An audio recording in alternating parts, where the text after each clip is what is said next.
So I had an incredible realization today, which is that I would never speak like this when I'm walking up to a woman. And why is that? Because I didn't realize that I've created this way of speaking and communicating. I've developed this as a way of really having enough energy and volume to connect clearly with my audience, with you who's watching this right now. And I do this naturally now without even thinking about it. As soon as I turn the camera on, it's boom. This is what I'm doing, right? This is my tone of voice. This is the way I inflect. This is how I flow. I don't think about what I'm going to say next or worry about it. Usually I just kind of go with the flow. But for some reason, when I walk up to a woman and I want to introduce myself, it'll be something probably more like this. Hey, how's it going? I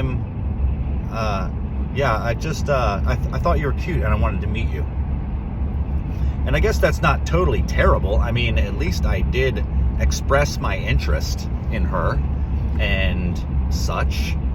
But my voice doesn't have this quality and this timbre. It's certainly not this loud.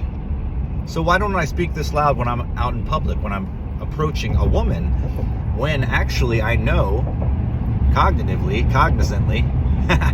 that it's actually perceived as more dominant, more masculine to have a louder and lower voice, which this is my, it's a very natural register and volume for me that I've just developed through doing these videos. And yeah, so this was a revelation, as I said. So I wanted to share this because I'm talking in real time, guys. I'm not the man, I'm not an expert. I've recently had some good success with women and with dating, very recently.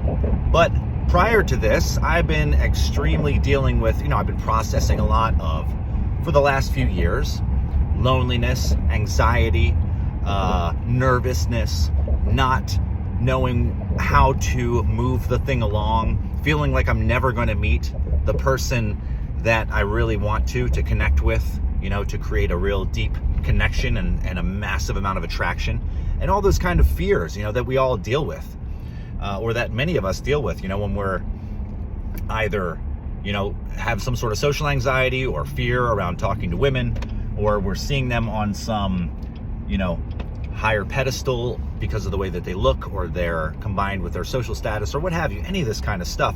We're not relating to them, let's say, as equals. It's like when I'm talking to you guys right here, I'm not worried about being judged.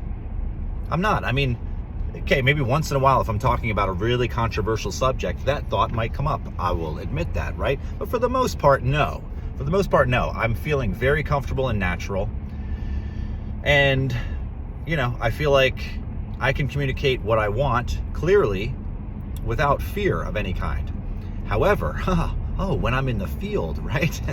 When I'm talking to a woman that I'm highly attracted to, in the beginning especially, right?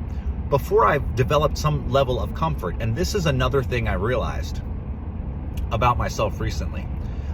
When I feel like I've established a degree of comfort with a girl, I'm much more confident, I'm much more funny, I'm much more apt to tease her, and, it come off just great without effort. I'm not even thinking about it, it just comes out. And I realized that that's something that I can give to myself. It's something that I can assume about the people that I'm interacting with, particularly the women that I'm interacting with that I'm attracted to. I can just choose to have confidence that they like me.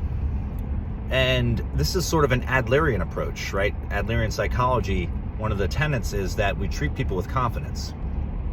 We treat people as if, when we meet someone, you assume that they're a cool person. You don't look at them and judge them and make a negative assumption about them. Instead, we look at them and we have confidence in them. This is a totally different frequency to operate from, right? But again, even though I know these things, it's about integrating them, making the transition. It's not enough to know it. We have to begin to apply it and then keep applying it until it becomes our natural way of being. Okay? So, in any case, I want to just be sharing my growth and progress and realizations and the things that I'm putting into practice, as well as the feedback that I'm getting from the world this will actually be a good way of keeping me accountable as well. Even though, of course, I have to be accountable to myself first and foremost. I can't rely on you guys, but I can know that, you know, people want to see the results. They want to see and hear what's working, what challenges came up, because I know you guys can relate to these challenges, right? So, in any case, let's see. I guess that's all I got for now. We'll catch up on another one.